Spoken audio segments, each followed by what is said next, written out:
আসসালামু আলাইকুম। Math with MB চ্যানেলে সবাইকে স্বাগতম। আজ আমরা নবম দশম শ্রেণীর গণিত বইয়ের অনুশীলনী 3.1-এর 7 নম্বর প্রশ্নের সমাধান করব।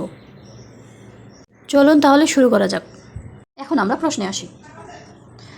7 নম্বর প্রশ্নে বলা হয়েছে a plus b 1/a equal 2 হলে দেখাও যে a square plus 1/a square equal a power 4 plus 1/a পাওয়ার 4। অর্থাৎ এখান থেকে আমরা দেখাবো যে a square plus 1/a square equal a power 4 plus 1/a পাওয়ার 4। তাহলে সমাধান করি।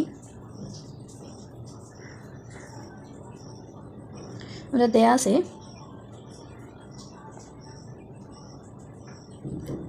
a plus 1/a equal 2।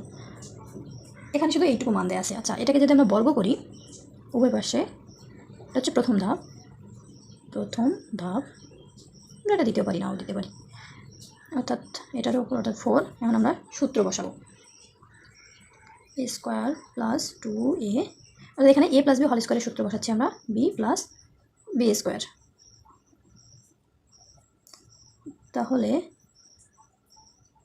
এখানে হচ্ছে a স্কোয়ার, একবারই a 2টাকে ওপাশে পার করে দেবো, প্লাস 2 পার হলে ওপাশে -2 হয়ে যায়। তাহলে এখানে আমরা কি পাচ্ছি a square plus 1/a square equal 2। এখানে আমরা একটা মান পাইলাম, এখানে আমরা এটার মান পাইলাম। এখন আমাদের এটার মান বের করতে হবে। যদি দুটাই সমান হয় তাহলেই অঙ্ক সঠিক। এবার আমরা পরবর্তী ধাপের কাজ করি। দ্বিতীয় ধাপে এইখান থেকে আমরা কাজ করব, অর্থাৎ এটাকে আবার বর্গ করব উভয় পাশে 4।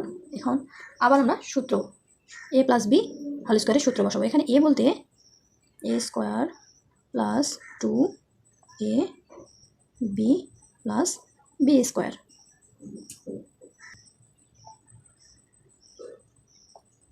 একই আগের মতোই করলাম, অর্থাৎ a power 4 plus 1/a power 4 equal 2।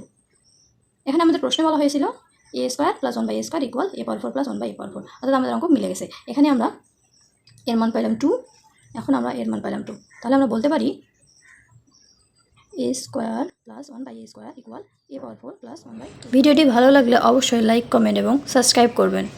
ধন্যবাদ। পরবর্তী ভিডিও শীঘ্রই আসবে।